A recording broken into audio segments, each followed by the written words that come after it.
Meus queridos, o tema da palestra desta manhã, dando sequência ao ciclo de palestras que a gente vai ter ao longo desse tempo juntos sobre relacionamentos, é um tema um tanto quanto provocativo. Ele é baseado no capítulo de um livro. A gente se baseou para esse tema geral do acampamento, o livro Relacionamentos, uma confusão que vale a pena. Mas eu trouxe de outros livros, outras coisas para enriquecer esse tema e as minhas palestras. Em específico, tem um livro publicado se não me engano, pela Cultura Cristã, mas se eu estiver errado vai ser fiel, mas acho que é Cultura Cristã. O livro está ali dentro, depois eu vejo. Que chama Lado a Lado. Existe o Lado a Lado da Fiel, que foi escrito pela Gloria Furman, e existe o Lado a Lado da Cultura Cristã. O título é exatamente o mesmo, publicado pela Cultura Cristã, da autoria do Edward Welch. Então, eu achei esse tema desse capítulo muito interessantemente provocador. Circunstâncias difíceis encontram corações ocupados. Entretanto, o que eu percebi da abordagem dele é que, mesmo esse tema interessantíssimo, eu vou precisar enriquecer com alguma coisa. Então, o que vocês vão ver aqui é uma mistura de várias coisas, não está baseado só em um capítulo, então eu vou misturar bastante coisa, vamos ver o que a gente consegue. Eu espero fazer sentido no final, essa é a ideia. Eu espero que no final faça sentido. Acho que a primeira coisa que a gente tem que se perguntar é como é que essas palavras encontram um sentido umas com as outras. Então, a primeira coisa e a mais básica delas é começar a provocar vocês de verdade. Vamos combinar que ontem foi uma palestra da minha parte mais básica, ninguém ouviu nada novo, a gente foi só relembrado do que já sabia, correto?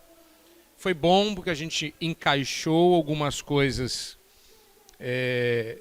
umas nas outras e as peças do nosso tabuleiro começaram a montar uma imagem.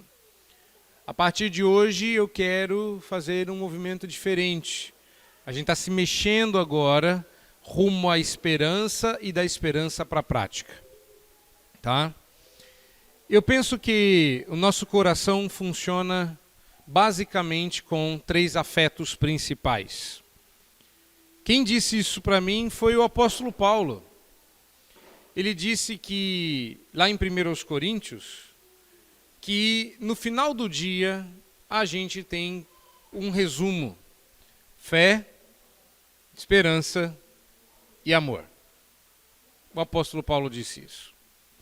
A fé é o que a gente viu ontem. Quais são os princípios que regem o relacionamento? Agora nós estaríamos vendo a esperança. Eu quero que você saia daqui com a esperança. Hoje, o dia da esperança. E amanhã é o dia do amor. Ou a partir de amanhã é o dia do amor, né? A ideia é que a gente ponha em prática.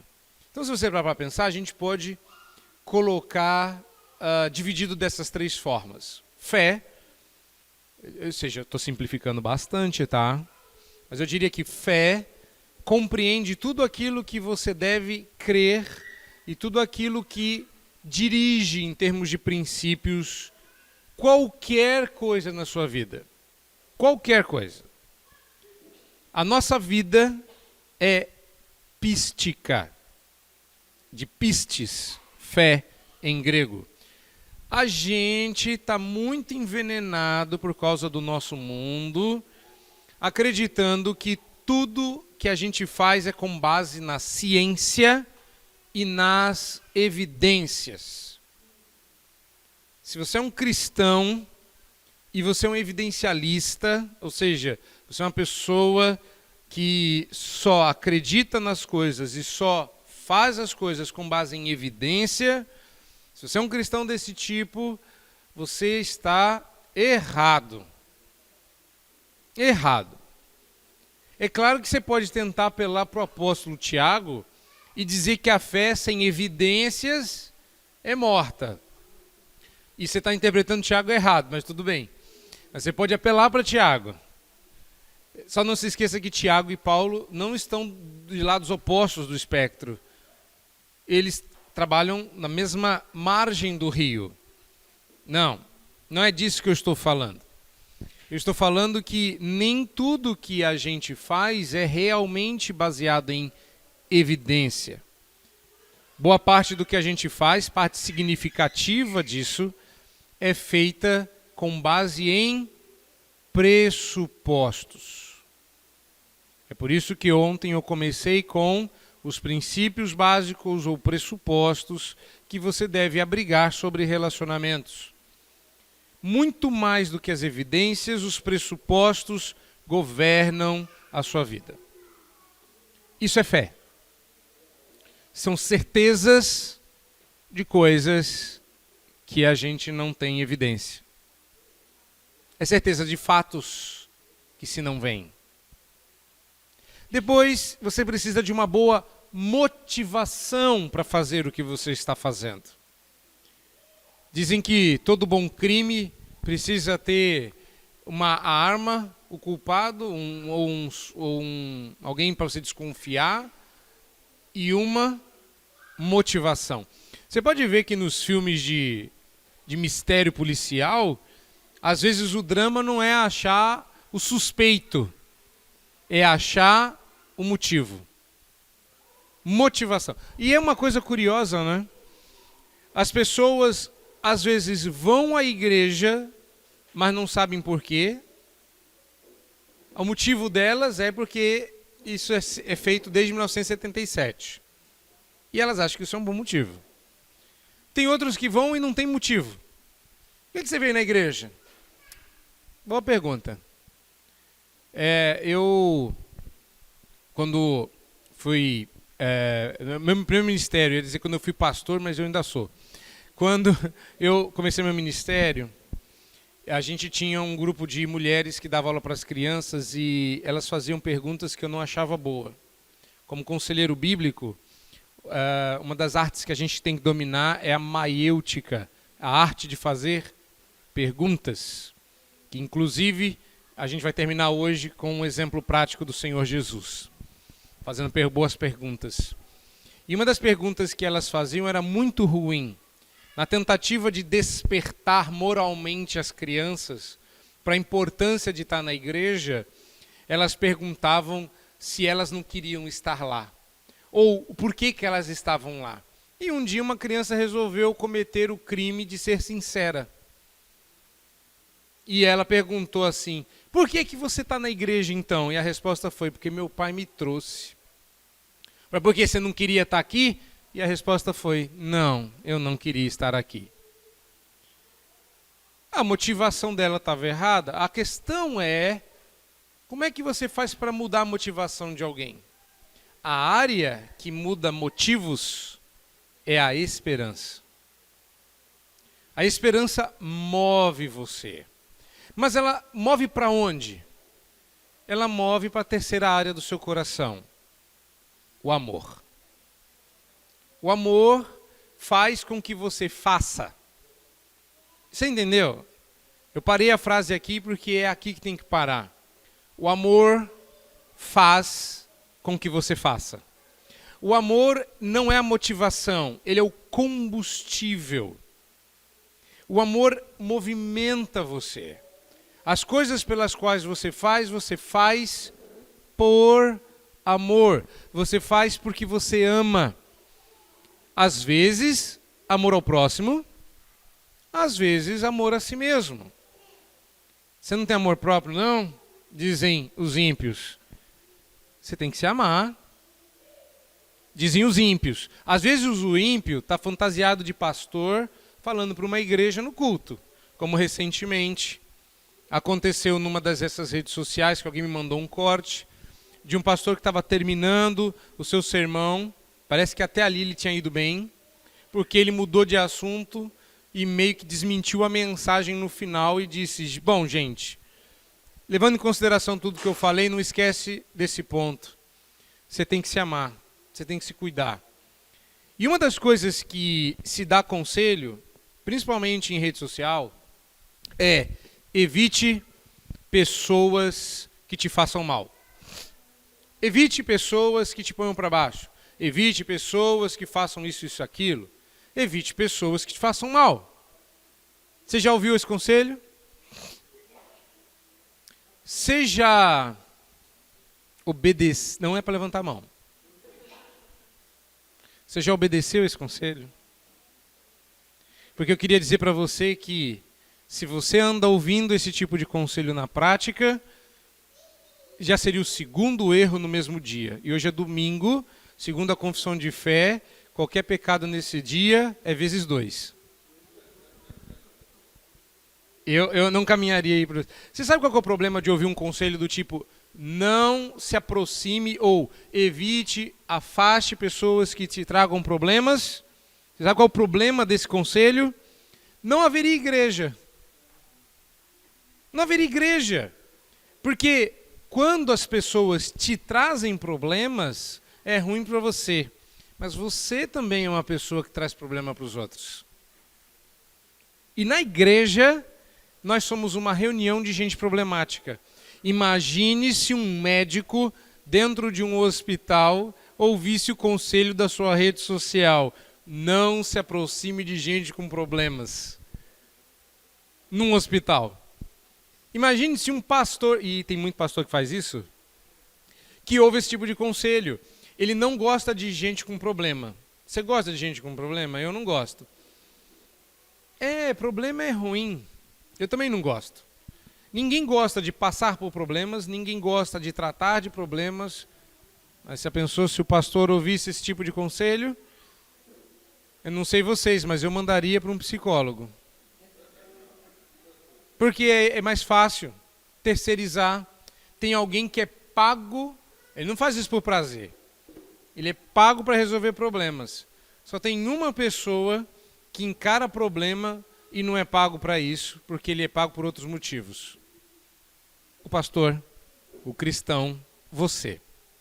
Dito isso, você está se perguntando: aonde que ele quer chegar com essa volta?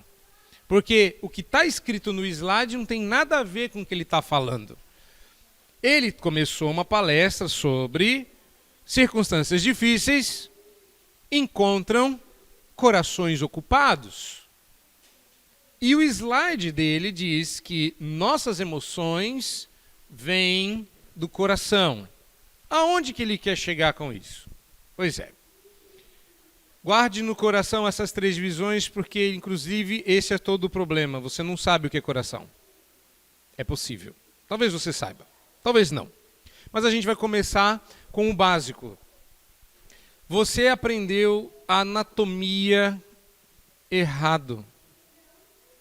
Por algum motivo, você colocou na sua cabeça, não é na cabeça que você põe, que nossas emoções vêm de algum lugar que dá para ser, inclusive, medido. Eu vou contar para vocês o que eu ouvi. Eu ouvi que as emoções ficam na parte central do seu cérebro. Que o cérebro humano é dividido em 3 etapas. Um cérebro mais réptil, mais primitivo, que fica mais à frente aqui, no lóbulo frontal, responsável pelas atividades mais básicas e menos rebuscadas da vida. Andar, reagir, é uma coisa mais estúpida, mas que a gente precisa para não ficar pensando muito nelas. Na anatomia clássica, essa área do cérebro é chamada de cérebro réptil. Mas aqui no meio do cérebro, você teria a parte das emoções, o elemento que nós teríamos em comum com os animais. Tanto é que na divisão clássica mais antiga, essa parte mais central da cabeça é chamada de cérebro mamal. como os mamíferos têm também. Tá? Já que atrás, essa partezinha mais aqui para o fundo, essa seria a única diferença entre a gente e o seu gato. Tem gato? Tem gato ali. Cachorro? É porque o periquito não tem, então tem que ser um mamífero. Tá? Então não adianta você ter papagaio, que não tem. Aliás, os pássaros parece que ficaram de fora nessa divisão, né? Porque você tem o cérebro réptil, o cérebro mamal e o chamado cérebro humano, que seria o córtex, a parte onde a gente processa essas informações todas. Foi assim que a gente aprendeu a imagem e semelhança de um símio e esqueceu que éramos a imagem e semelhança, ou esquecemos que éramos a imagem e semelhança de Deus. Aonde vem das suas emoções? Vem daqui, do cérebro. Como é que eu sei disso? Porque quando você toma um remédio para emoções, é com a química do seu cérebro que eles estão mexendo. A gente chama isso carinhosamente de neurotransmissor. Então a gente muda o caminho dos neurotransmissores. E aí você que estava triste, que é uma emoção, passa a estar alegre, que é outra emoção. Você que estava deprimido, uma emoção, passa a ficar eufórico, outra emoção. Quer dizer, ficar muito eufórico tem que tomar remédio também. Tem criança que é muito eufórica e aí você precisa tomar uma mansa-leão para a criança ficar mais centrada. E aí você tem os nomes das futuras crianças. Já conheceu a pequena Rita? O nome dela inteiro é Ritalina. Né? Venvance, que mais? A gente conhece esses remédios. Tem quem precise, não é esse o meu ponto. Não estamos falando de quem precisa, cujo cérebro realmente precisa. Eu estou falando de emoções. Existe um livro, de vários, mas existe um livro muito interessante já em português, chamado A Tristeza Perdida. Foi escrito por ímpios. 2 ímpios. Eu gosto daquele livro porque o livro é muito útil, mas o título foi mal traduzido. No título diz assim, como a psiquiatria transformou a tristeza em moda. Mas esse não é o título original. O título original é como a psiquiatria transformou a tristeza em doença. Agora, quando você vê um ímpio escrevendo isso, sabe o que você devia pensar? Que você está lendo o livro de uma pedra. Porque quando as pedras clamam, nós deveríamos nos sentir envergonhados. Não. Sua emoção vem do coração. Problema.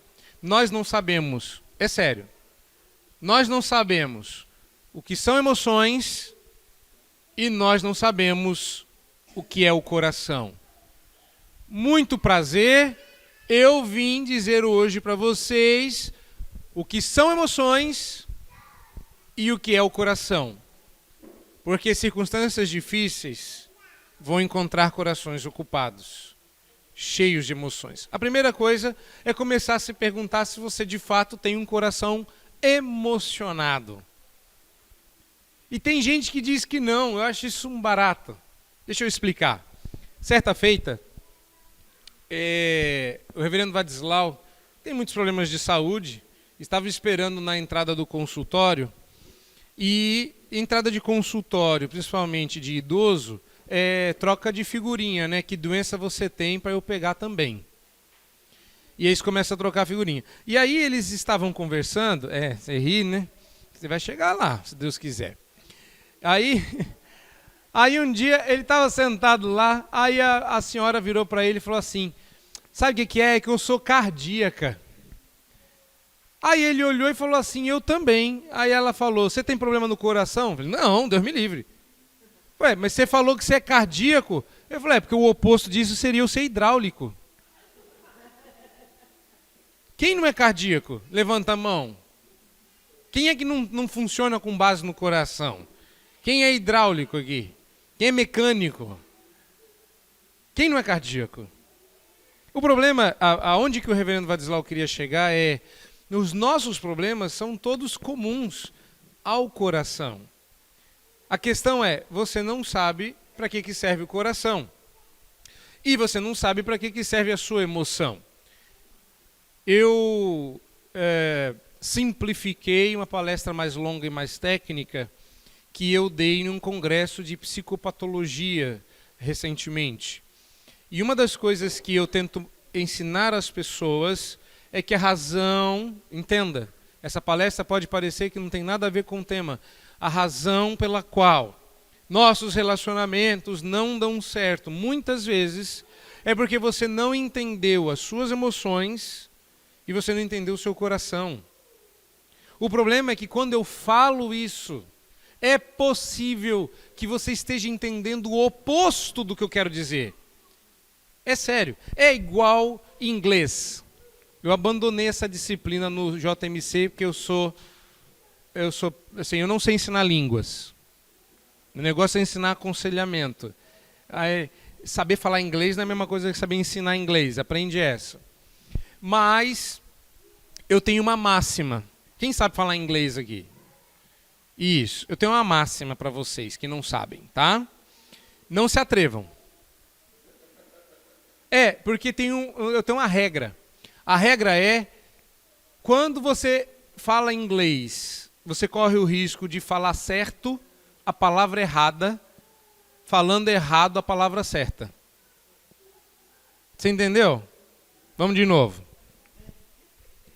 No inglês, a gente corre o risco de, na tentativa de falar errado a palavra certa e falar certo a palavra errada. Você quer dizer um negócio e você está dizendo certinho outro. Eu já passei por isso. Eu pregava em inglês e aí eu estava tentando explicar para as pessoas um verbo. E o verbo era, eles saíram da cidade. O problema é que eu queria falar que eles saíram e a palavra que saía da minha boca era folha. Era folha. Aí, eu fui corrigir. E ao invés de falar folha, eu falei vida. Isso. Anão é uma pessoa pequena. Percebe como a gente fala certa a palavra errada e fala errado a palavra certa? Sou eu. Agora imagina eu ensinando inglês. Tea with me. Chá comigo.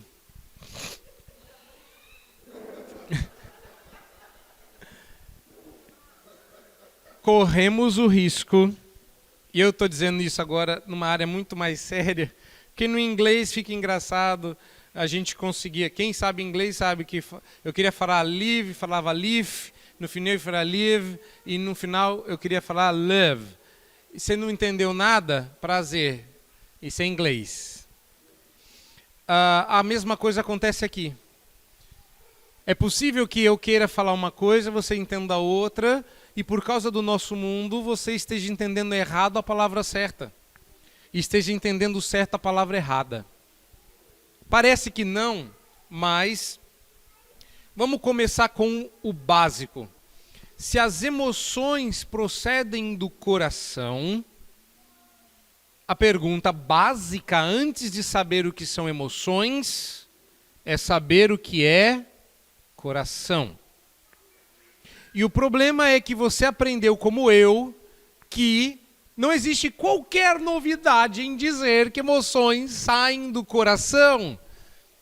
Porque do coração não sai mais nada a não ser emoção. Então você aprendeu anatomia errado.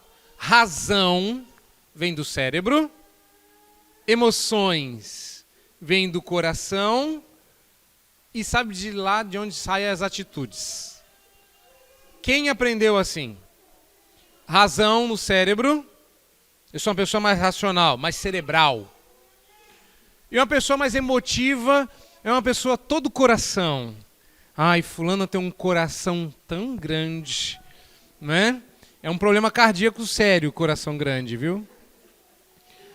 Coração incha, é horrível. Quem aprendeu que coração grande não é uma doença cardíaca, é uma pessoa cujas emoções são muito afloradas. Pois é, eu queria dizer que isso é metade verdade e completamente mentira. Não, é que do coração realmente vêm as emoções, mas do coração vem todo o resto. A Bíblia diz que do coração procedem os maus desígnios, do coração procedem palavras torpes, do coração procedem intentos, do coração tem pensamentos. Hebreus fala lá que a espada do Espírito discerne os pensamentos do coração. Então, uma coleção simples, isso aqui é bem simples, bem resumidinha. A gente pode dizer que do nosso coração procedem os pensamentos, os planos, os julgamentos e discernimentos. O que lá fora eles chamariam de mente. A mente é uma entidade cardíaca.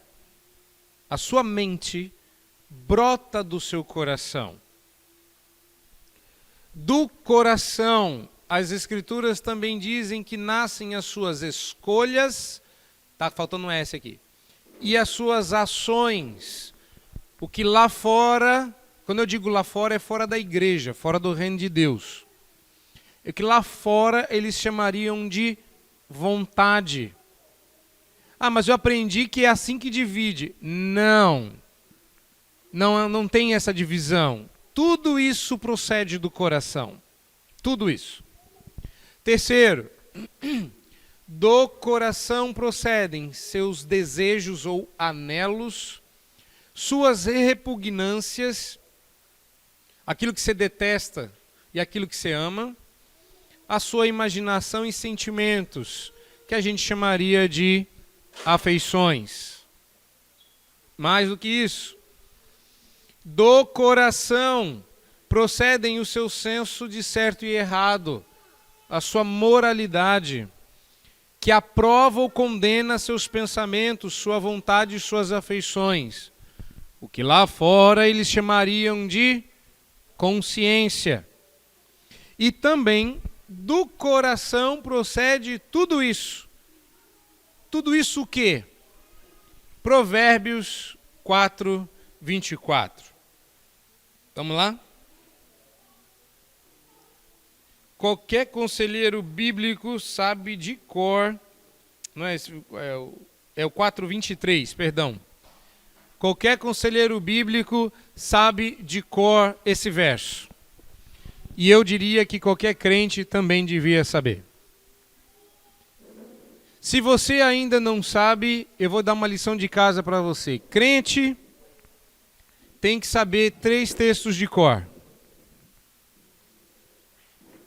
Eu gosto de tríades, eu vejo tríades. Eu gosto de tríades.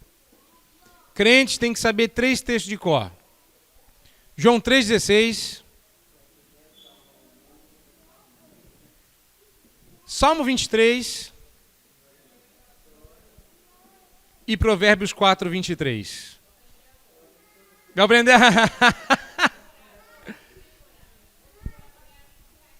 quem é isso aí, ó.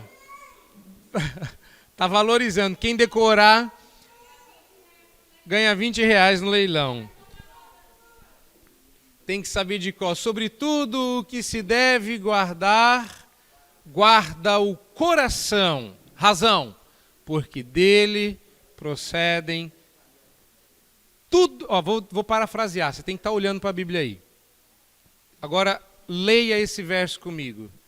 Se tem alguma coisa que você tem que prestar atenção e guardar como se fosse um tesouro, proteger, é o seu coração.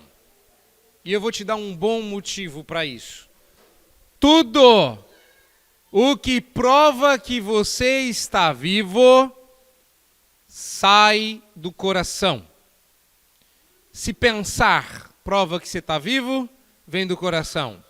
Se agir prova que você está vivo, sai do coração. Se sentir prova que você está vivo, sai do coração. Porque como uma fonte de tudo o que é vida, seu coração faz com que essas coisas brotem dele. A fonte é o coração. A fonte é o coração. Agora, se você contaminar a fonte, tudo o que sai dali sai danificado. Então guarda o coração. Mas qual é o problema? Qual que é o problema? Você ainda não sabe qual que é o problema? Estou ouvindo, pode falar. Vamos ver quem matou a charada. Quarto texto que você devia saber, mas esse é bônus. Jeremias 17:9. O problema é que o que estragou na gente foi o coração. Aonde que está o pecado? O pecado está na mente, nas coisas que você pensa. Como diria o teólogo, errou!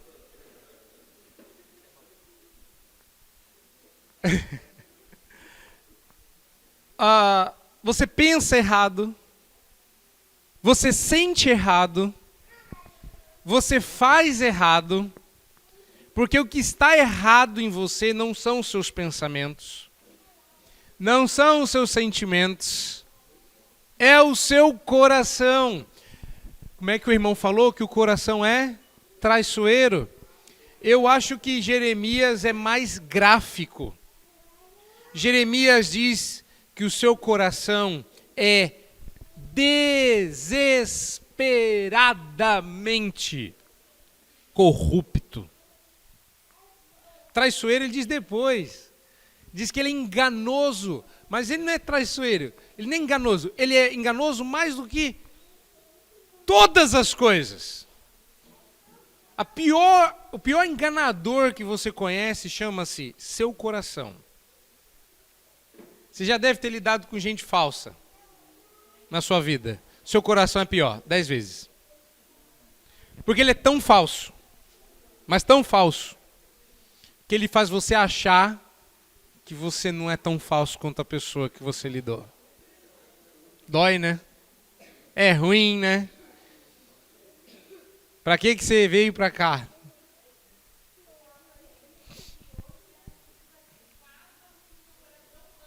Você leu meu script.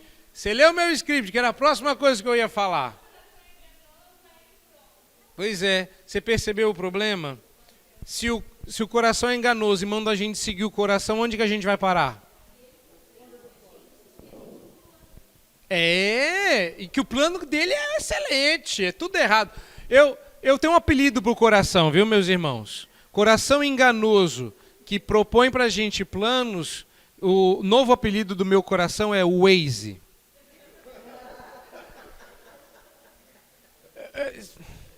O Waze, eu não sei o que dá no Waze, que eu moro no centro, e uma vez estava tendo aquela parada de gente que inverteu as coisas, que nasce de um jeito e quer ser de outro, né? Sabe como é que é? Você sabe que tem um tipo de trans que o crente pode ser transparente. Tem transformado, não é? Tem coisas que a gente pode ser. E tem outros que não pode. Estava tendo uma reunião dos que não pode, e aí eu botei o Waze para ir para casa. Você sabe para onde o Waze me mandou?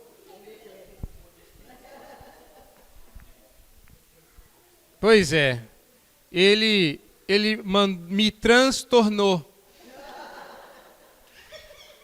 Então, eu tenho... foi o trânsito. E aí, gente, eu tenho para mim que o seu coração é o Waze de Satanás. Porque ele só leva você pro buraco. Você não entendeu ainda o que eu estou falando, né? Se o que eu estou falando a respeito do coração é verdade, você já entendeu o que deu ruim, né? Qual era o primeiro slide mesmo? Se as nossas emoções vêm daí... Calma, daí aonde? Primeira coisa. Meus irmãos, Vamos começar a corrigir de verdade? Por onde eu tenho andado nos últimos anos, nos últimos 5 anos, eu tenho pedido, por amor ao Senhor, e isso aqui é sério, que as igrejas parem de repetir que quando você fica emocionado, no sentido de sentimentos, porque eu vou dar outra definição de emoção, que para mim emoções não são sentimentos, que você tem isso no coração. Então a pessoa fala assim, emoções são o contrário da razão.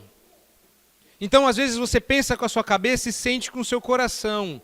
Eu já peguei pregador famoso cometendo esse erro. Não existe ninguém na literatura cristã reformada que defenda que o coração a que a Bíblia se refira esteja em algum lugar no seu corpo. Não, coração a que a Bíblia está falando não é este órgão dentro do seu peito que recebe o apelido de coração e que bombeia sangue para todo o seu corpo. Menos ainda, sua mente está no seu cérebro. Não, o seu coração é você. E eu não sei onde a gente está. Eu não sei. Eu não sei se está no coração, no pulmão, no fígado, nos intestinos. A Bíblia coloca as emoções nos intestinos. Quando Jesus olha para Jerusalém e se emociona, seus olhos marejam, ele está claramente comovido. A expressão que a Bíblia diz é que as suas entranhas se moveram. E você sabe disso, que quando a gente fica muito nervoso, o intestino fala assim, gente, vamos esvaziar, vamos resolver isso aqui, vamos liberar. Sabe, igual quando a pessoa passa mal, fala, sai de pé, dá licença para eu passar. É assim que o intestino faz. E você sabe por que ele faz isso? Para você pensar melhor. Sabia? É sério. No seu intestino, existem células que só são encontradas em um outro lugar do seu corpo. No cérebro. É engraçado como hoje em dia as pessoas não sabem disso. Só existem 2 lugares no corpo humano que existem neurônios. Aqui em cima e aqui embaixo. Então, quando sua cabeça fica muito cheia, você recruta mais neurônio. E geralmente a gente está usando os neurônios aqui para outra coisa. Aí eles falam assim, gente, vamos abrir espaço que eles vão precisar usar. E é uma emergência. Aí eles limpam para você pensar com clareza. A expressão pensar com clareza vem daí. Por quê? Porque você tirou a matéria escura. Você sabia dessa? Pois é. Eu sei, é esquisito. Mas é verdade. Pensar com clareza é porque você tirou a matéria escura, agora você pode pensar com clareza. Quando você fica muito nervoso. Aí a gente fala assim, a Bíblia estava errada, porque colocou as emoções nos intestinos. As emoções vêm do seu coração, não é do intestino, não é do cérebro, não é do órgão que bate mais rápido. Está errado quando você faz esse tipo de paralelo. Ai, eu te amo, aí põe a mão no peito. É claro que se você fosse um israelita, você diria eu te amo e poria a mão debaixo do umbigo. Eu te amo tanto. Ia ficar esquisito, né? Eu te amo com todo o meu rim. Tem isso na Bíblia. Coração é outra coisa. Abra sua Bíblia em 1 de Pedro 3:4. Esse texto, de todos que tem na Bíblia, esse é o meu preferido. A razão pela qual eu escolho é porque Paulo está falando... Paulo, ó. Recentemente um colega foi pregar, está expondo a epístola de Pedro. E ele pediu assim, primeira epístola de Paulo a Pedro. Pedro está escrevendo para mulheres. E Pedro vai parar um minutinho para explicar algo que é essencial ao ser humano. Por isso que eu gosto desse texto. Porque é claramente uma referência ao ser humano e não às mulheres. Porque ela fala o Pedro fala do homem interior do coração. Observem, esse texto até o verso 6 está falando sobre as mulheres. Pedro está repetindo algo que você conhece muito bem das cartas de Paulo. O papel da mulher e o papel do homem. Só que aí ele vai fazer uma diferença. Ele está dizendo que se o marido dessa mulher piedosa ainda não obedece à palavra, deveria observar o seu bom procedimento.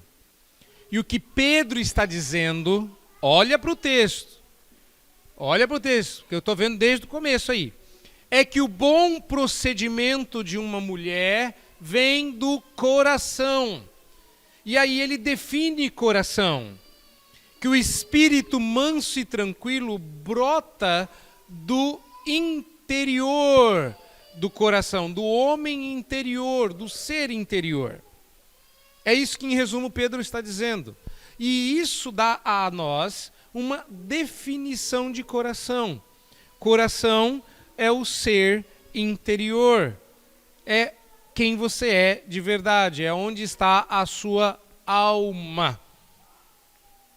Observem, já que a Escritura, ou a própria Escritura, é tão interessada em nossos corações, ela usa um vocabulário rico e variado para identificar este centro de controle da vida. Isso aqui é Provérbios 4:23. Centro de controle da vida. A Bíblia vai usar palavras como espírito, alma, coração, psique ou mente, interior e consciência são alguns desses termos mais familiares.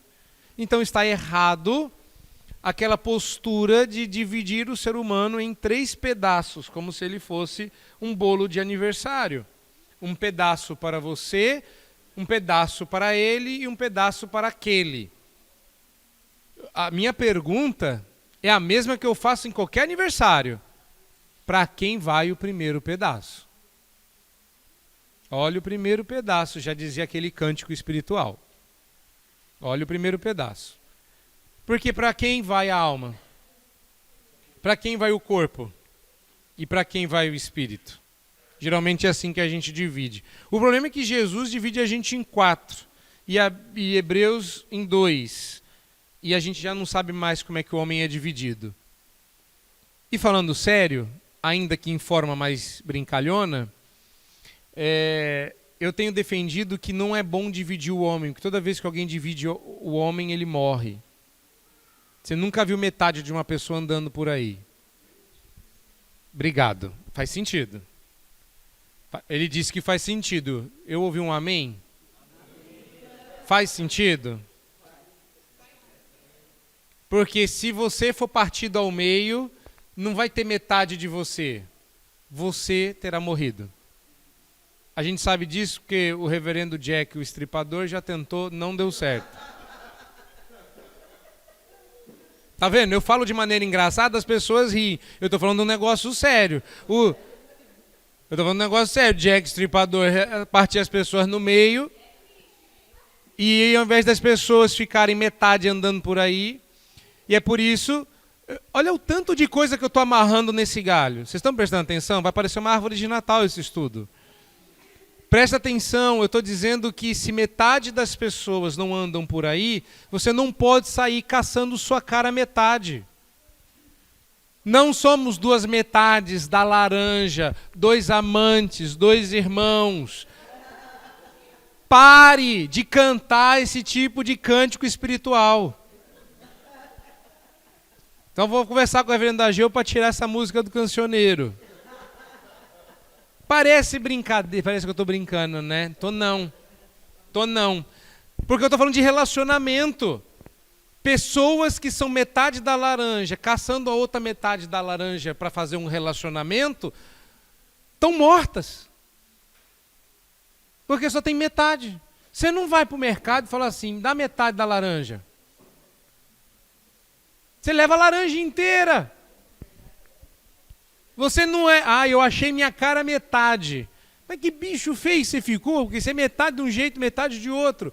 Não. Vocês são duas pessoas inteiras. É por isso que dá errado, porque você casa com metade da pessoa e a outra metade você vai viver com ela. Que a gente só descobre a outra metade da pessoa depois que casa.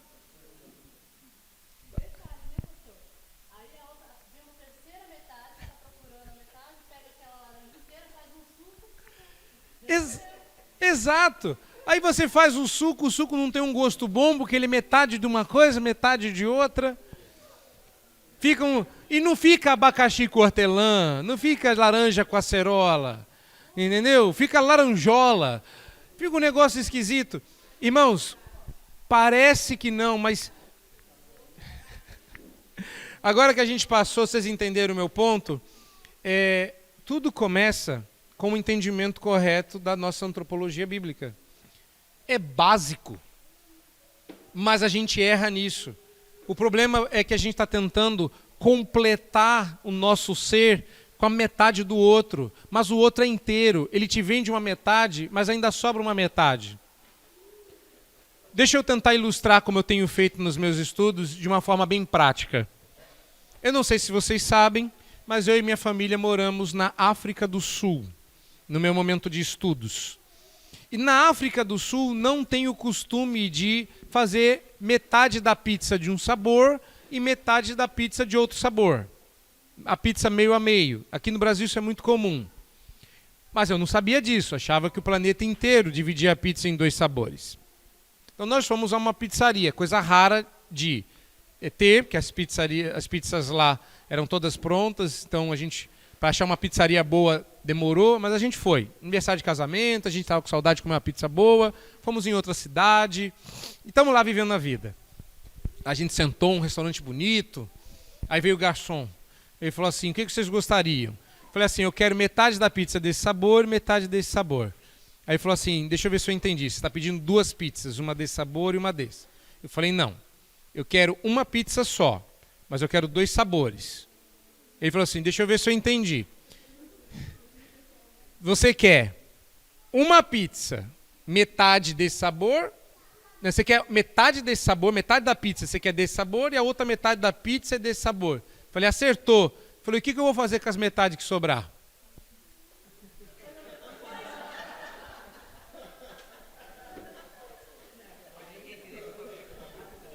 Eu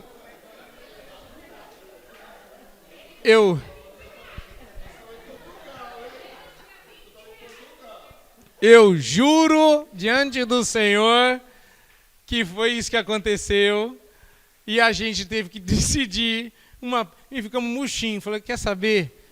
A pizza desse sabor aqui. E ele ainda serviu desconfiado. Eu estou falando isso, irmãos, porque é exatamente assim que a gente começa um relacionamento.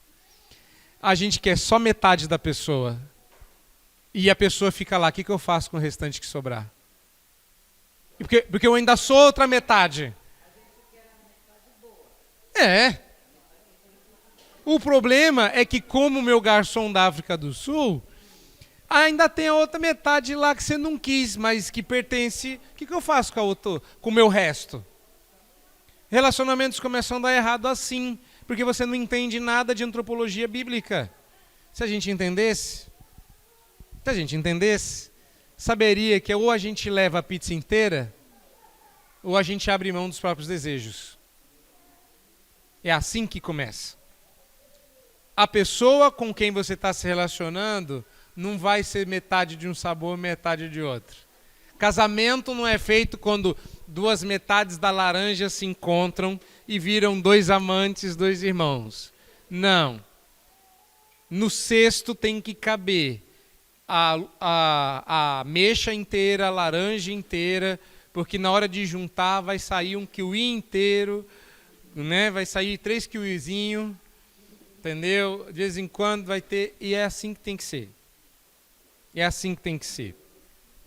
Bom, cada uma dessas palavras, então só para caráter informativo. Pastor, entendi seu ponto. Mas por que então a Bíblia dificulta, dando tanto palavra para a gente entender esse negócio? Não era mais fácil falar de coração e encerrar o ponto? E a resposta é não. Cada palavra tem uma ênfase particular, mas todas possuem um núcleo comum. Mas as ênfases particulares são importantes. Elas identificam o nosso centro espiritual, ou seja, a forma pela qual estamos conectados com Deus, e eu diria mais, e uns aos outros. E uns aos outros. Bom, a segunda coisa é que desse coração unificado, que não pode ser meio a meio, que não dá para ser uma fatia de cada sabor. Tem muita gente que acha que relacionamento é rodízio de pizza, cada fatia você vai comendo de um sabor e montar a sua própria pizza. Não funciona. Eu diria que da mesma forma que você não sabe o que é coração, você também não sabe o que é emoção. Antes de eu falar aqui, vamos fazer uma verificação. Quem é que tinha concebido o coração assim antes? Para quem o que eu falei hoje foi novidade? Tá vendo?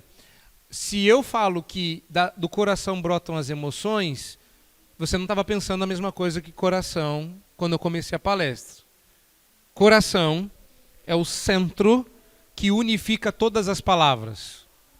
A gente elegeu na teologia coração como a palavra que resume mente, espírito, alma, tudo.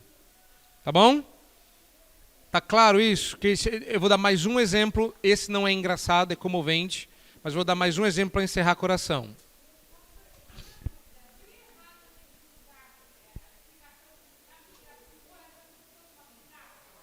Não está errado. Pode. O coração é a metáfora mãe das outras metáforas. Mas deixa eu explicar na prática, agora vida real, o que é o coração. O coração não é, só para a gente manter a imagem certa, o coração não é esse órgão que bombeia e o coração não é o cérebro. Porque as faculdades mentais, como as pessoas dizem, podem ser afetadas pelo cérebro. Então vamos para um caso real. Na teologia não é segredo que minha linha teológica ela descende de um personagem, ou de uma personagem, que é o correto, né? De uma personagem principal chamado Pastor Cornelius Van Til. Então, para você entender, Cornelius Van Til ensinou o Schaeffer, que ensinou ao Adams, que ensinou o Wadislau, que me ensinou. Ok? Essa é a linha. Então, todo mundo é meio que descendente do Van Til. Van Til era um gênio, criou um negócio chamado apologética, misturou filosofia com teologia, saiu apologética, um apologista cristão de primeiríssima linha, blá, blá, blá, blá, blá, blá. Glórias a Deus pelo seu ministério. No final da sua vida, Cornelius Van Til teve uma doença muito ruim que a gente tem aqui no Brasil, que é o Alzheimer, ou uma espécie de demência vascular cerebral qualquer. E no fim da vida ele já não reconhecia as pessoas, ele já não sabia muita coisa. Então deixa eu contar uma história real. Ele já estava de cama, ele já não lembrava mais das coisas e não sabia mais das coisas, já não respondia a alguns estímulos. Quando o meu professor da África do Sul foi visitá-lo nos Estados Unidos, meu professor, que me orientou na África do Sul, conheceu o Van Til quando foi estudar nos Estados Unidos. E ele foi fazer uma visita ao Van Til. E o Van Til, apesar de ter sido criado nos Estados Unidos, até os 8 anos ele estava na Holanda. Ele era holandês de nascimento, mas foi criado nos Estados Unidos desde os 8 anos. E o Afrikaans é uma língua na África do Sul que lembra o holandês antigo. Tá? Deu para entender? E aí o meu professor quis dar um ganho, né? E ao invés de saudá-lo em inglês, saudou em Afrikaans, porque sabia que o Vantil falava holandês também. E aí eu não vou falar, né, oi, como vai, porque as minhas filhas dizem que o meu africano é horroroso, e aí eu falo, vocês não sabem a verdade, acham que eu estou falando africano, e elas vão falar assim, pai, não é isso. Então não vou falar. E sempre tem um adolescente que insiste que eu fale errado. Lembrando que eu posso falar, mas eu não faço ideia se eu estou falando certo ou errado. Mas ele mandou um oi, como vai? Ele falou, o Handit. Ah, tá vendo? Acertei? Acertei. Olha. Aí, né? Acho que eu estou melhorando, hein? E aí ele estava acamado já, olhando para o nada, sem responder, e ele tentou e mandou o Handit. E o Vantil reagiu. Ele levantou, olhou e falou assim, a única certeza que eu tenho na vida ou na morte é que eu pertenço ao meu Senhor Jesus. Sabe da onde saiu isso? Quem sabe que eu acabei de falar? Não, ele respondeu em holandês ao meu orientador. E eu achei aquilo bonitinho. Aí eu também não sabia. Era a primeira resposta do Catecismo de Heidelberg, que se ensina para as crianças. Ele estava demente, o cérebro dele estava estragado, mas a alma, o coração, estava intacto. Eu não sei quem eu sou, eu não sei quem você é, eu não reconheço as pessoas com quem eu vivi a vida toda, mas eu sei que na vida ou na morte eu pertenço ao meu Senhor Jesus de corpo e alma. Você entendeu o que é coração agora? Coração é o que sobra quando tudo estraga. Coração é quem você é, não importa o que aconteça com você. Isso é coração. Então para de ficar dividindo. Porque o coração é a única coisa que dá sentido a quem você é. Você pode perder tudo, menos o coração. Por isso que você tem que guardar acima de todas as coisas. De lá procedem as nossas emoções. O problema é que a gente também não sabe o que é emoção. A primeira vez que eu falei sobre isso foi na África. E a primeira vez que eu falei sobre isso, eu não soube explicar. Porque, normalmente, eu não tinha esse pressuposto. Normalmente as pessoas confundem, como deve estar acontecendo aqui, emoção com sentimentos. Muito prazer. Emoções não são sentimentos.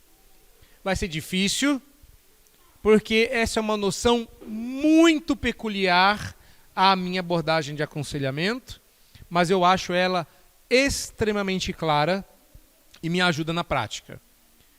Emoção é a manifestação mais evidente dos processos que acontecem no homem interior.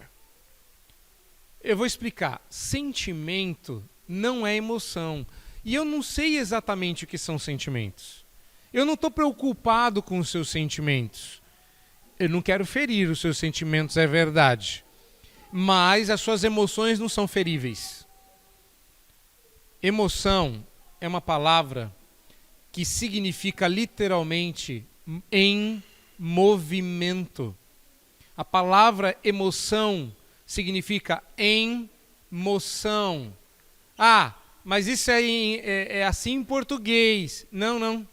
Emotion também é in motion, em movimento. Emoção significa que algo dentro de você está se movimentando. Entenderam? Só que veja bem, emoção, portanto, quando a gente diz que vem do coração, a que estamos nos referindo? Resposta: a como eu comecei a palestra. Eu falei que, primeiro, você crê em algo e absorve isso como um princípio de vida. A área em que isso está é a área da fé. Da fé. Tudo aquilo que você crê, acredita, aceita, habita é fé. Depois tem a área que você tem motivo, aquilo que explica por que você fez o que fez, que cria anelo, que faz você desejar, é a esperança. Você sabe por que você luta mais um dia pelo seu casamento? Porque tem esperança. Sabe por que você desiste do seu casamento? Porque você perde a esperança. Sabe por que você desiste de um filho? Porque você perde a esperança. Sabe por que você luta mais um dia? Porque você tem esperança. Esperança é motivação. E a razão pela qual você continua fazendo o que você está fazendo é o amor. Porque é o próximo passo depois da esperança. Ele é o fundamento, ele é o combustível. O que faz com que você acorde cedo para cuidar de um filho, o que faz com que você acorde cedo para cuidar de um ente querido, doente. O que faz com que você aguente noites mal dormidas em um hospital. Que combustível faz com que uma mãe encare um jacaré e abra uma boca de toneladas de força para tirar o seu filho das garras de um animal mortal? Amor. O que faz um homem tirar uma pedra que precisa de 4 homens fortes de cima de um poço para que ele conquiste o amor dessa mulher, como Jacó fez? Amor. Fé, obrigado. Fé, esperança e amor. Você sabe qual é o nome dessas 3 coisas? Essas 3 coisas são as afeições do coração. E o que é uma emoção? Emoção é quando isso tudo que eu acabei de descrever acontece lá dentro. Tem um movimento. Seu coração não é estático. Vocês já experimentaram dias de muita fé em que você não duvidou de nada? Quem tem filho sabe que tem horas que a gente clama a Deus com uma fé inabalável e Deus atende como que num milagre. Mas que tem dias que a gente duvida. Vocês já experimentaram essa oscilação? É movimento. Você já perdeu a esperança e recobrou a esperança sobre o mesmo assunto? Movimento. Você sabe o que são emoções? Emoções são os resultados da soma dos movimentos internos do coração. Quando eu digo que as emoções fluem do nosso coração, eu estou dizendo que as emoções refletem o que está acontecendo em nosso coração. Eu consigo mapear o que você crê, quais são as suas esperanças e o que você mais ama, se eu tiver acesso às suas emoções. Emoções não são sentimentos. Emoções, repito, são os movimentos internos do coração. Não estou dando tudo hoje, porque não daria nem tempo, nem condição. Só estou explicando que circunstâncias difíceis encontram corações ocupados. Com o quê? Com as emoções. E já a gente vai fazer uma aplicação disso. Mas antes, emoções fortes, portanto, não são motivo para você encher a cara, nem de pinga, nem de remédio. Emoções fortes, agitação interior, a gente usa essas expressões. Qual é a novidade do que eu estou falando aqui? Eu sinto como se estivesse acontecendo uma tempestade aqui dentro. Eu sinto como se eu estivesse no meio de um furacão. O que é isso? Tem alguma coisa se movimentando tão intensamente dentro de mim que eu não consigo parar de pensar, eu não consigo relaxar, eu não consigo... Você já teve essa sensação? Tudo isso é pecaminoso, calma. Mas você já teve. Eu também. Quando a gente perde o sono, porque não consegue parar os pensamentos, é movimento dentro da onde? Do cérebro? Da cabeça? Não, é o seu coração que está 1000. Entendeu? rodando a uma velocidade altíssima. Então o que a gente faz agora? Toma um sossega-leão? O que a gente tem que fazer? E a dica prática: se pergunte, o que é que meu coração está dizendo? A gente tem que ouvir o nosso coração, mas a gente não tem que obedecer o nosso coração. Porque às vezes é bom ouvir o coração para corrigir. Ouça o que seu coração está falando e repreenda ele da maneira certa. De novo, eu sou da teologia prática, eu gosto de dar exemplos práticos. Então vamos entender a diferença. Quando você tem um coração muito agitado, digamos que você está muito preocupado com um possível problema financeiro porque você perdeu o seu emprego. E isso está tirando o seu sono. Seu coração está dizendo algo. Mas ao invés de você ouvir o que ele está dizendo, você fala assim: sossega, coração, acalma. Mas não é assim que funciona. Quando as minhas filhas eram pequenas, eu fiz essa experiência, eu tinha lido isso num livro. O quarto delas tinha parecido que passou um vendaval. Não sei como é que é o quarto das suas, mas de vez em quando passa um vendaval no quarto das minhas. Eu cheguei lá, estava tudo de perna para o ar. Eu peguei as meninas, pus elas na porta e falei assim: arrumem o quarto. E soltei. Meia hora depois eu voltei e o quarto estava do jeito que eu tinha deixado. Aí eu chamei elas, porque não é sempre que eu faço isso não. Às vezes eu perco a calma. Pecado. Aí eu cheguei para elas e falei assim: papai não mandou vocês arrumar o quarto? Vocês arrumaram o quarto? Eu falei: vocês não arrumaram o quarto está uma bagunça. Elas não entenderam a ordem. Arruma o quarto é uma ordem muito genérica. Aí eu comecei, vamos fazer o seguinte, mudar a ordem. Pega aquele carrinho, põe dentro do cesto. Pega aquele urso e põe em cima da cama. Pega isso aqui e guarda dentro do armário. Pega isso aqui e faz aquilo lá. E foi ponto a ponto. 40 e tantos minutos depois, eu chamei elas para a porta. Falei assim: isso é arrumar o quarto. Aí a gente fez isso algumas vezes. De novo, pega isso, que é o que a gente vai ter que fazer de novo com a baixinha. Pega isso, põe lá. Pega aquilo, cada coisa no seu lugar. Ela tem que decorar que o ursinho vai para a cama, o brinquedo vai para o cesto, a roupa vai para o armário. De novo, o carrinho vai para onde mesmo? O ursinho e a roupa. Pois é, aí eu tenho que toda vez repetir: isso se chama arrumar o quarto. Quando elas são grandes, lá para os 6, 7, 8 anos, eu falo assim: arrumar o quarto. Já sei, o ursinho. Ei, não aprenderam nada.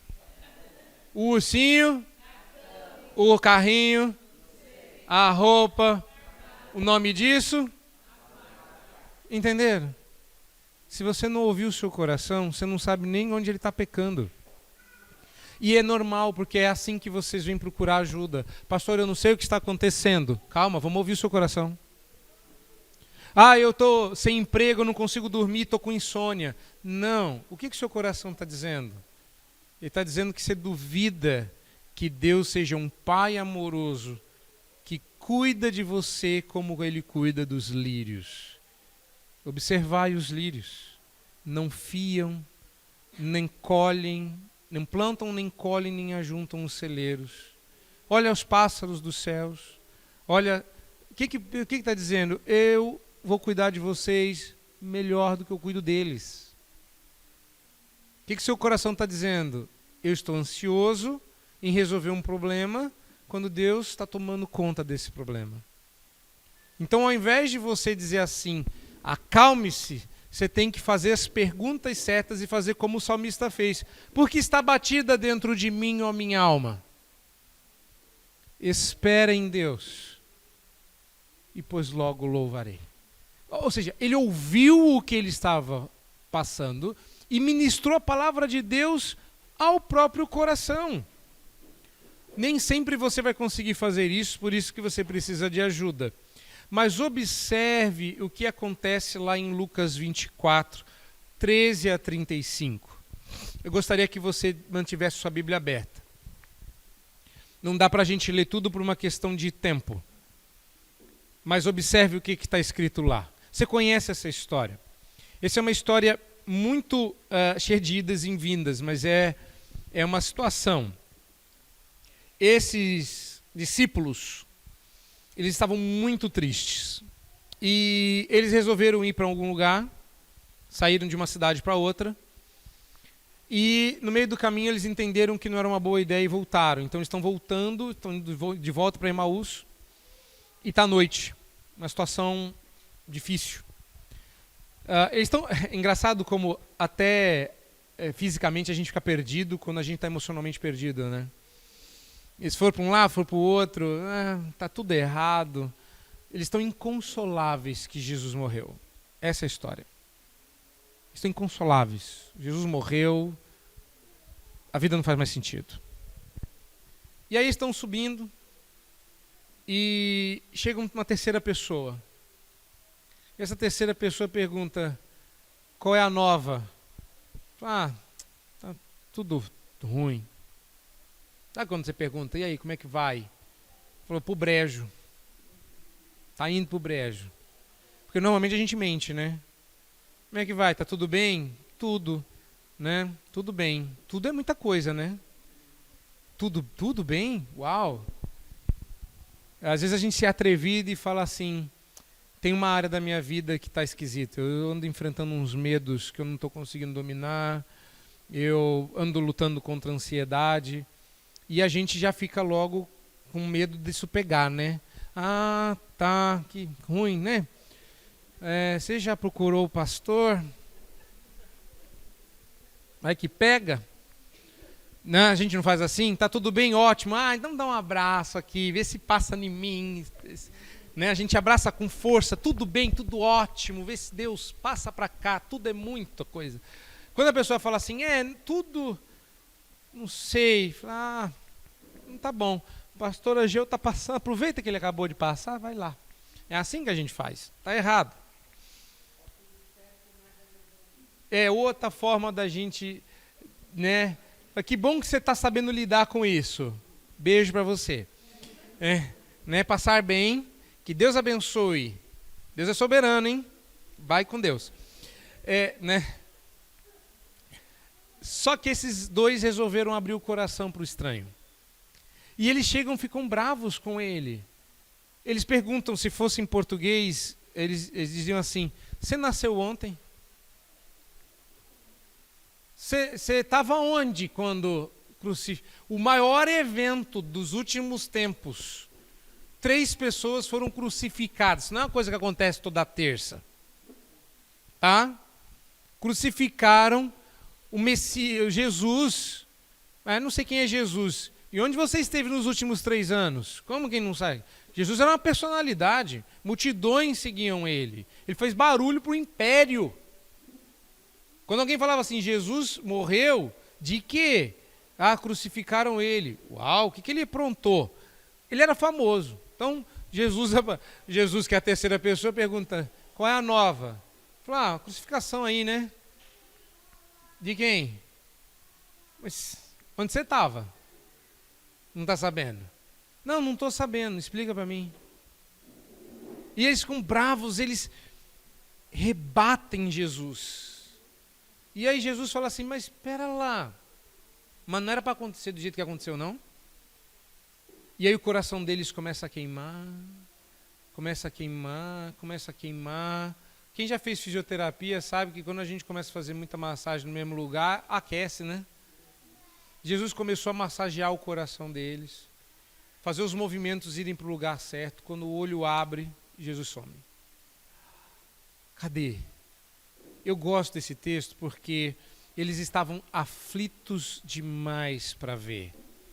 Os olhos deles não enxergaram no primeiro momento quem era que falava com eles e que estava vivo. A gente perde a esperança, age em amor próprio, porque não acredita. Fé, esperança e amor. Mas Jesus fez algumas coisas que eu vou contar já já. Mas antes, a resposta à sua pergunta. Circunstâncias difíceis encontram corações ocupados. Com o quê? Resposta: com você mesmo. Corações que não ajudam. Corações que não se importam. Corações que não ministram. São geralmente corações ocupados consigo mesmos. Com sua própria glória, com o seu próprio conforto, com o seu próprio bem-estar, com a sua própria segurança. Quando a Bíblia diz que você deve amar o próximo como a si mesmo, se sacrificando até, é porque tudo isso é uma preocupação comum, mas para ajudar alguém você vai ter que abrir mão daquilo com que o seu coração mais se ocupa, você. Porque ajudar os outros pode significar se arriscar. Ajudar os outros pode significar sair da sua zona de conforto. Se expor. Ser visto, percebido. Atribulado. Reverendo Vadislau tem para mim uma das melhores definições de amizade. Amigo não é aquele que não te incomoda. Se a pior coisa que acontece é alguém ligar para sua casa e falar: desculpa, está incomodando. A resposta certa deveria ser: então não liga. Não liga. Se você não quer incomodar, vou te dar uma dica: não me liga. Não é isso? Se a pessoa liga no meio da noite e fala: desculpa, está incomodando, então liga amanhã, que aí você não incomoda. Não é? O que é amigo? Uma vez alguém ligou para o reverendo Vadislau e falou assim: estou incomodando? Aí o Vadislau falou assim: tá. Aí ele: desculpa. Ele falou: não, você pode incomodar. Porque amigo é aquele a quem a gente dá o direito de incomodar. Quando eu passei mal, esse é um amigo querido, estudou comigo no seminário. Hoje ele está no Canadá. Ele estava morando no Brasil e estava morando perto da minha casa. Eu estava passando mal, as meninas eram pequenas, eu precisava ir ao hospital e eu não estava em condições de dirigir. Eu liguei para ele e falei assim: Miguel, você pode passar aqui e me pegar? Ele falou: me dá 20 minutos. A minha esposa falou assim: mas você nem perguntou se ele podia? Ele falou: é meu amigo, eu não preciso perguntar. Ele veio vestido da igreja, falou: acabei de sair do culto, deixei a família em casa e vim te pegar. Amigo, é isso. Porque quando ele passou mal, ele não perguntou se eu estava disponível. Ele me ligou e falou assim: Jonas, eu preciso ir para o hospital agora. Ele falou assim: ao tempo de eu pôr a calça. E eu saí e fui levar ele para o hospital. Aconteceu as duas coisas. Ele me levou para o hospital e eu levei ele para o hospital uma vez. Amigo é quem a gente dá o direito de incomodar. Olhem ao redor. Vocês na igreja são todos irmãos. E há amigo mais chegado que irmão. Irmão é alguém para quem a gente liga e não pergunta se está incomodando. Irmão de igreja devia ser a mesma coisa. Você já pensou se você ligasse para alguém que você considera um amigo e ele dissesse assim: não posso te levar agora? Eu não posso parar o que eu estou fazendo para te levar no hospital, porque o que eu estou fazendo é mais importante do que te ajudar? Você gostaria de ouvir isso? Você espera ouvir isso? Não. Circunstâncias difíceis encontram corações ocupados. Hoje em dia, por causa do celular, a gente não tem mais esse negócio de ligar e dar ocupado. É tão raro de ligar hoje e dar ocupado, né? Geralmente a gente manda o WhatsApp e fica esperando dar 2 setinhas assim, para ver se a pessoa visualizou. E se ela visualizou, você espera uma resposta. E às vezes é horrível porque eu visualizo, e eu não tenho condições de responder. E eu respondo no final do dia, estou ocupado. E a pessoa acha que eu desisti dela, né? Não a amo mais. Né? Geralmente é aconselhado, que fala assim: poxa, pastor, me esqueceu, né? Não, eu estava ocupado. Circunstâncias difíceis encontram corações ocupados consigo mesmos. Nossos relacionamentos começam a dar errado quando a gente está ocupado demais para ver. E nessas horas, o que a gente deve fazer? Seguir o roteiro de Jesus. Você está com Lucas 24 aberto? Repara o que Jesus fez. Primeira coisa que Jesus fez. Jesus não chegou e falou assim: oxe, e é jeito de falar com um estranho, é? Que falta de educação, miserável. E se eu não soubesse o que aconteceu? Jesus faz perguntas. Você reparou? Jesus não chega falando, corrigindo, e o que é que aconteceu? E como é que você interpretou isso? E como é que foi? Vai olhando aí para o texto, porque não dá tempo de ler, porque já foi meu horário. Na sequência, quando eu disse que Jesus começou a falar e o coração deles começou a queimar, Jesus começa a expor as Escrituras. Como é que você vai despertar alguém para um relacionamento? Como é que você desocupa o coração de alguém, como os seus intestinos abrem espaço e se desocupam para poder ajudar o cérebro? Você faz pergunta para a pessoa e você expõe o texto bíblico para essa pessoa. Você abre a Bíblia e começa a compartilhar das Escrituras com ela. E a terceira coisa, Jesus revelou a sua presença. É claro que nem sempre a nossa presença é tão restaurativa, mas uma coisa a gente pode fazer sempre: revelar a presença dele. Uma das coisas mais gostosas em uma conversa de aconselhamento não é terminar a conversa dizendo "tamo junto". Porque às vezes eu estar junto não significa nada.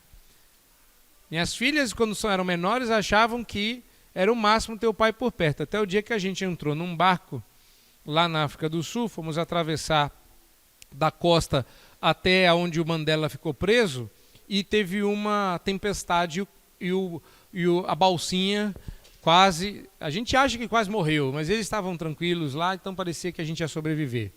Mas virou um salseiro, gente desmaiando, vomitando, foi horroroso, tá? Eu estava lá no barco, e com o Jonatas no barco, tudo vai do jeito que está indo igual, não mudou nada. Mas não mudou nada. Vocês não sabem o que é uma parede de água de 10 metros subir na sua janela e todo mundo olhar para a sua cara e você dizer assim: não, tá tudo certo. Não, acho que na minha cara estava estampado a palavra desespero. Eu estava desesperado, eu só não estava passando mal. Enquanto isso, as pessoas caíram no chão, vomitando. A minha família reage diferente, né? Uma começou a cantar, mais perto quero estar.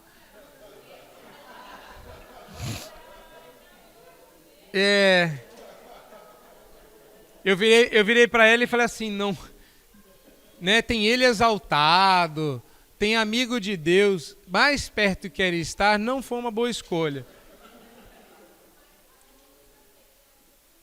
Foi esse, Sossegai, que você cantou?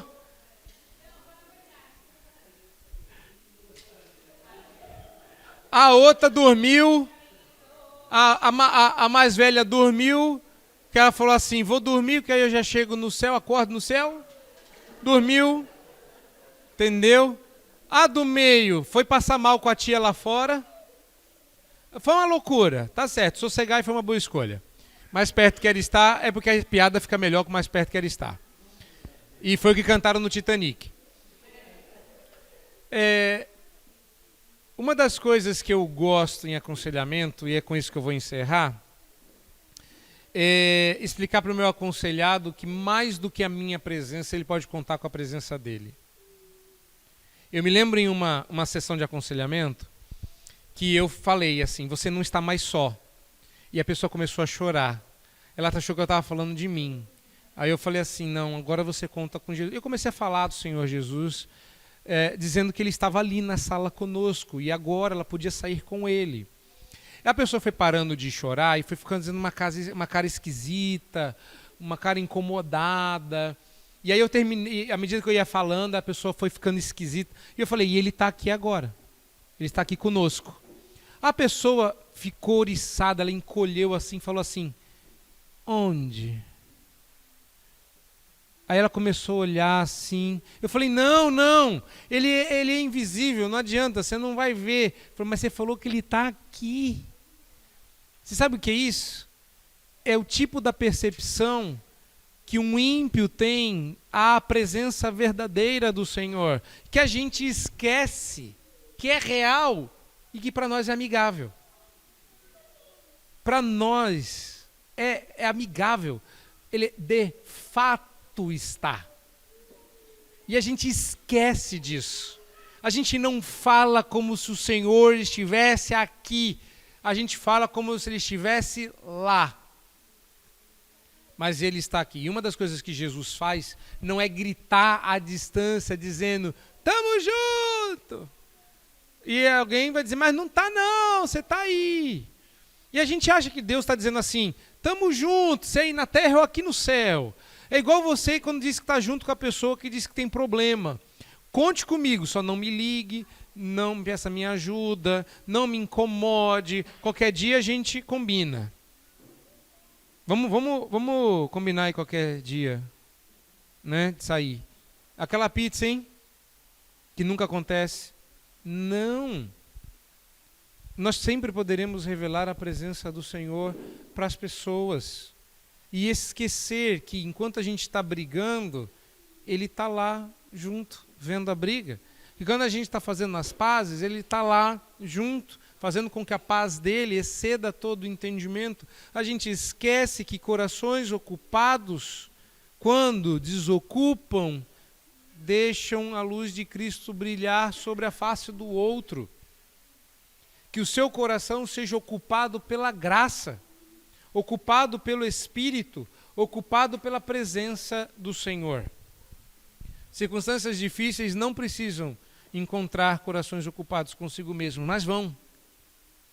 E nessas horas, aprenda a abrir espaço para a atuação do Senhor. Olha para esse texto e depois veja se não é isso que está lá. Siga o roteiro do Senhor Jesus. Faça perguntas.